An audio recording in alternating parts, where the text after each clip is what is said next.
जी हाँ, तो साकेत जी आपका बहुत-बहुत स्वागत है वीडियो कॉल के अंदर।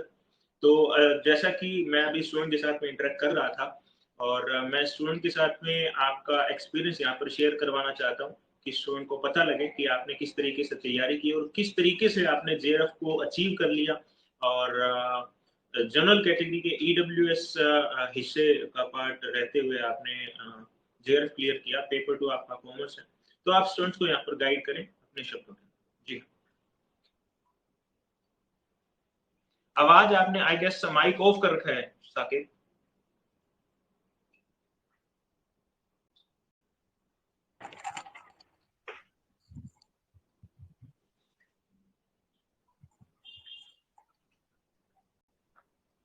सबसे पहले तो मैं अपने सभी दोस्तों को नमस्ते कहूँगा। जी हाँ। और क्योंकि सर के स्टूडेंट तो ऐसे भी बहुत इंटेलिजेंट होते हैं, मैं अपने आप को कुछ समझता नहीं, लेकिन फिर भी अपना कुछ एक्सपीरियंस आप लोगों के साथ शेयर करूँगा। देखिए दोस्तों, मेरा ये मानना है कि हर एक स्टूडेंट के अंदर स्ट्रेंथ और वीकनेस दोनों है, और स्टूडेंट को ज़रूरत होती है अपने स्ट्रेंथ और वीकनेस दोनों को पहचानने की और वीकनेस पे ज़्यादा काम करने की। मैंने यही किया था। मेरा नेट और जेआरएफ दूसरे अटेम्प्ट में क्लियर हुआ था। पहले अटेम्प्ट में मेरा पेपर 1 बहुत अच्छा स्कोरिंग था, लेकिन पेपर 2 में मेरा स्कोर काफ़ी कम रह गया था। तो जैसे मैं एग्ज़ाम देकर आया, तो मैंने एनालाइज़ किया था कि मेरे किस-किस सब्जेक्ट में मेरी कमी है। तो मैंने ये पाया कि मुझे बिज़नेस फ़िनांस के हर एक न्यूमेरिकल क्वेश्चंस, कॉन्सेप्ट्स में मुझे दिक्कत है। तो मैंने हर एक क्वेश्चंस को कॉन्सेप्ट वाइज़ क्लियर किया। हर दिन मैं उस अपने वीकनेस पे ज़्यादा काम करता था, स्ट्रेंथ पे कम। और एग्ज़ाम पॉइंट ऑफ व्यू से ये चीज़ हमेशा जानना ज़रूरी है कि हमें किस चीज़ को ज़्यादा महत्व देना चाहिए कि हम एग्ज़ाम में बेहतर स्कोर कर सकें। नॉलेज तो असीमित है, नॉलेज आप पूरी ज़िंदगी गेन कर सकते रहते हैं, लेकिन एग्ज़ाम पॉइंट ऑफ व्यू से आपको पढ़ना किसी भी एग्ज़ाम को क्लियर करने के लिए सबसे ज़्यादा ज़रूरी है। दोस्तों, कोविड का समय चल रहा था, सभी लोग परेशान थे, मैं भी काफ़ी परेशान रहता था। लेकिन मैंने इस बार सोच लिया था कि फर्स्ट अटेम्प्ट में मेरा नेट और जेआरएफ कुछ भी क्लियर नहीं हुआ था। तो मेरे घर वालों ने कहा था कि तुम बेकार का पढ़ता है, कुछ करता नहीं है। लेकिन मैंने सोच लिया कि इस बार मैं घर वालों को जेआरएफ क्लियर करके ही दिखाऊँगा। और मैंने कोविड के टाइम को फुल्ली यूटिलाइज़ किया अपने वीकनेस पर। अपने वीकनेस को मैंने अपना स्ट्रेंथ बनाया, और सर की वीडियोज़ और सर की स्ट्रैटेजी को मैंने निहित हर कण से मैंने फॉलो किया है। मैंने बस सर की पढ़ाई को नहीं, मैंने सर की स्ट्रैटेजीज को भी फॉलो किया है। सर क्या बोलते थे, सर कैसे बताते थे कि कैसे एग्जाम देना है, मैंने उन सब बातों को भी अपने चरित्र में उतारा था। तभी मैं जाके एग्जाम क्लियर कर पाया। और फर्स्टली बात दोस्तों, अगर बात करें एग्जाम के दिन की, तो आप अगर कोई भी व्यक्ति कितना भी तैयारी कर ले, लेकिन अगर उस दिन उसका माइंड उसके कंट्रोल में नहीं है, तो वो उस एग्जाम को क्लियर नहीं कर सकता है। खास करके जेआरएफ का एग्जाम इसी तरीके का एक एग्जाम है।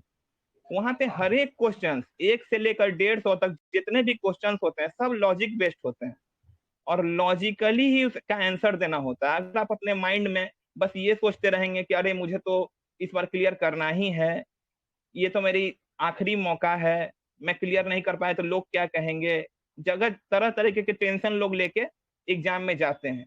ऐसा करना बिल्कुल भी नहीं चाहिए। लोगों को ये समझना चाहिए कि ये उनका आखिरी मौका नहीं है, इसके बाद भी वो कई मौके उनके लाइफ में हैं। इसलिए बिल्कुल माइंड को फ्री करके एग्जाम देना चाहिए, क्योंकि आपको ये चीज पता होना चाहिए, क्योंकि क्वेश्चंस और आंसर दोनों आपके सामने हैं। आपको बस उसे पहचानना है कि सही आंसर कौन सा है। चारों ऑप्शन है, और उसी चार में से एक ऑप्शन सही है। बस आपकी नजर ऐसी होनी चाहिए कि उस सही ऑप्शन को आप पहचान सकें।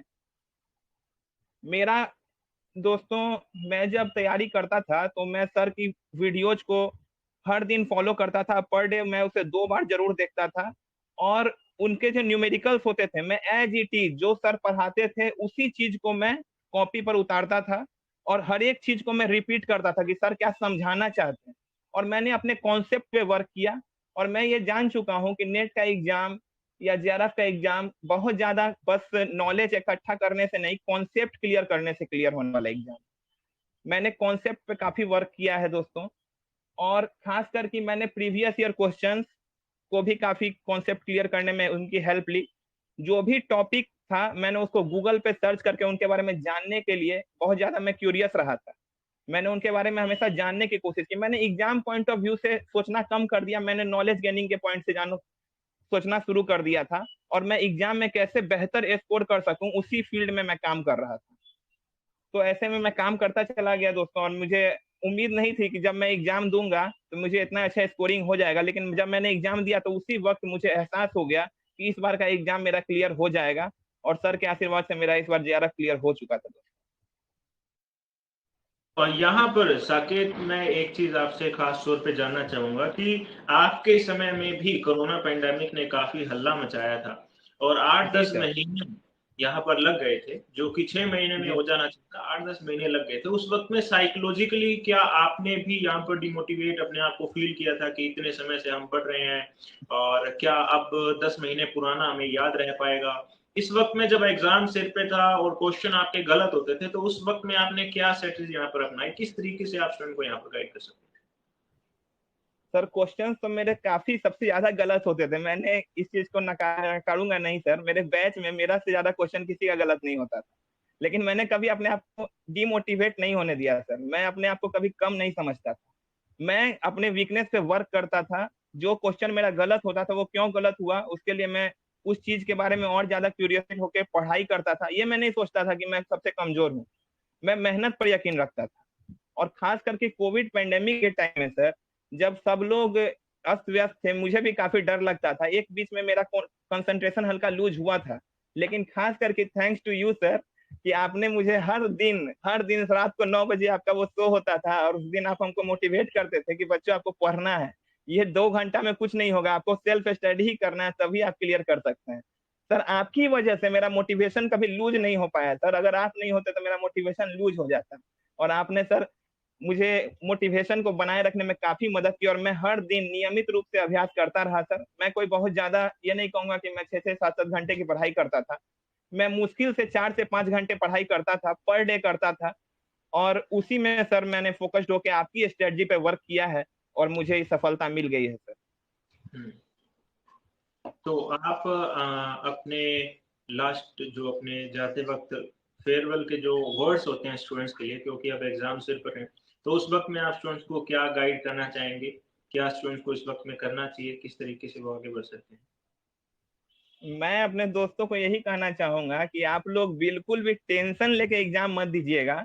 आप लोगों को बस ये होना चाहिए कि जितनी भी आपकी तैयारी हो चुकी है उस पे आप 100% कॉन्फिडेंस के साथ एग्जाम में जाइएगा, लॉजिकली आंसर दीजिएगा। अगर लॉजिकली नहीं दीजिएगा, माइंड में टेंशन रहेगा, तो आता हुआ चीज भी गलत हो जाएगा।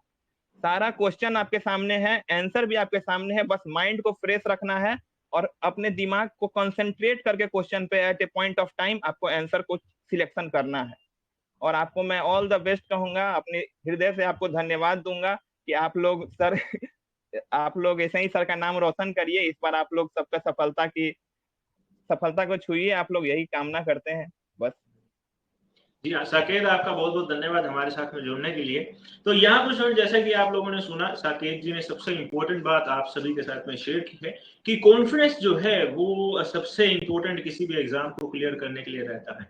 तो एग्जाम से पहले कॉन्फिडेंट रहिएगा अपनी तैयारी को लेकर। ऐसा नहीं है कि आप सोचते रहें कि आपने 100% सिलेबस को कवर नहीं किया है, या कोई भी इस दुनिया में नहीं होगा जो पूरे सिलेबस को कवर कर सकता है।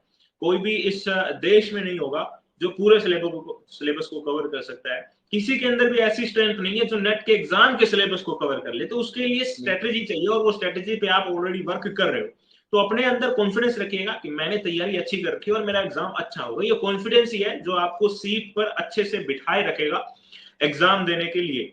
क्योंकि एग्जाम की सीट पर जब स्टूडेंट बैठता है तो उस वक्त में पैर और शरीर, हाथ, सब दिमाग जो है वो सुन्न हो जाता है, शरीर कांपने लग जाता है कि कैसा एग्जाम आएगा, कैसा एग्जाम आएगा। और ये जो डर है, इसकी वजह से एफिशिएंसी जो है वो 100 से घटकर 50-60 तक रह जाती है। तो अपनी एफिशिएंसी को बरकरार रखने के लिए कॉन्फिडेंट रहिएगा, तैयारी अच्छी चल रही है ऐसा सोचकर जाइएगा। और लास्ट के वक्त में हमारे जेआरएफ होल्डर के जब क्वेश्चंस गलत हुए थे, तो आपके भी जब क्वेश्चन गलत हो रहे हैं, तो उस वक्त में डिमोटिवेट होने की बजाय उनके रीजन को पहचानने की कोशिश कीजिएगा, जैसे कि साकेत जी ने हमें अभी यहाँ पर गाइड किया है कि उन रीजंस को पहचानना बहुत ज्यादा जरूरी है। और अपने आप को कम आंकने की गलती बिल्कुल भी नहीं करनी है। अंडर एस्टिमेट अपने आप को बिल्कुल भी मत कीजिएगा, लगातार आगे की ओर बढ़ते रहिएगा। आपने तैयारी की है तो आप डिजर्विंग कैंडिडेट हैं, और आपका जेआरएफ जरूर यहाँ पर हासिल होगा। तो इसी के साथ इस सेशन को मैं यहाँ पर ओवर करना चाहता हूँ। आप सभी के साथ में बात करके मुझे बहुत मजा आया। साक्षी गर्ग का बहुत बहुत धन्यवाद, साकेत जी का बहुत बहुत धन्यवाद। आने वाले समय धन्यवाद। अगर कुछ जरूरत महसूस हुई तो फिर से आप में से ही स्टूडेंट्स को मैं परेशान करने के लिए फिर से आऊंगा, बातचीत करने के लिए फिर से आऊंगा, ताकि बाकी स्टूडेंट को यहाँ पर गाइडेंस मिल सके। आप सभी का बहुत बहुत धन्यवाद। जय हिंद, जय भारत। प्रणाम।